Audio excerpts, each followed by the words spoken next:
আসসালামু আলাইকুম রহমতুল্লাহ বারাকাতু। প্রিয় দর্শক, দুনিয়ার সব ব্যস্ততা ভুলে মানুষ যে জায়গাটাতে এসে শান্তির খোঁজ পায় সেটা হলো আমাদের মদিনা। এখানকার বাতাসেও যেন এক অদ্ভুত মায়া মিশে আছে।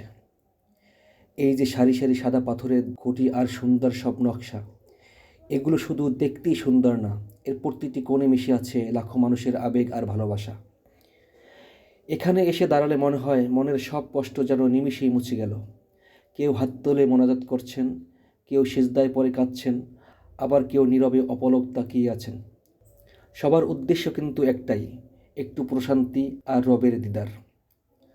আমাদের প্রিয় নবী সাল্লাল্লাহু আলাইহি ওয়াসাল্লামের এই শহরে কোনো ভেদাভেদ নেই। এখানে ধনী গরিব সবাই এক কাতারে। মদিনার এই শান্ত পরিবেশ আর ধীরলয়ে বয়ে চলা সময়গুলো যেন বারবার মনে করিয়ে দেয় এটাই আমাদের আসল ঠিকানা। ইচ্ছে হয় এই পবিত্র জায়গাটুকু ছেড়ে যেন কখনো যেতে না হয়।